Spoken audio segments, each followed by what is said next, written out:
আন্তর্জাতিক খ্যাতি সম্পূর্ণ মানুষ। উনি কিছুদিনের মধ্যে বুঝতে পারলেন যে আসলে একটা জাতীয় ঐক্য দরকার।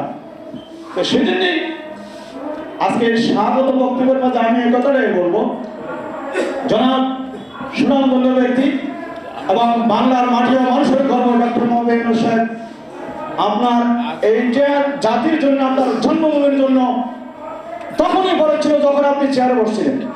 কারণ আমার এই বাংলাদেশ নিয়ে বারবার বাংলাদেশের আকাশে বাংলাদেশের জন্য রক্ত দিচ্ছেন বাংলাদেশের মানুষ, আলেম ওলামা থেকে শুরু করে সকল পেশার মানুষ, আইনজীবী, বুদ্ধিজীবী, শিক্ষক, সাংবাদিক, সকল মতের মানুষ তার জন্মভূমি রক্ষার জন্য বারবার রক্ত দিচ্ছেন। আপনি সব অতি দেরিতে হলেও বুঝতে পারছেন, কিন্তু আমরা যাচ্ছি একটা জাতীয় ঐক্য।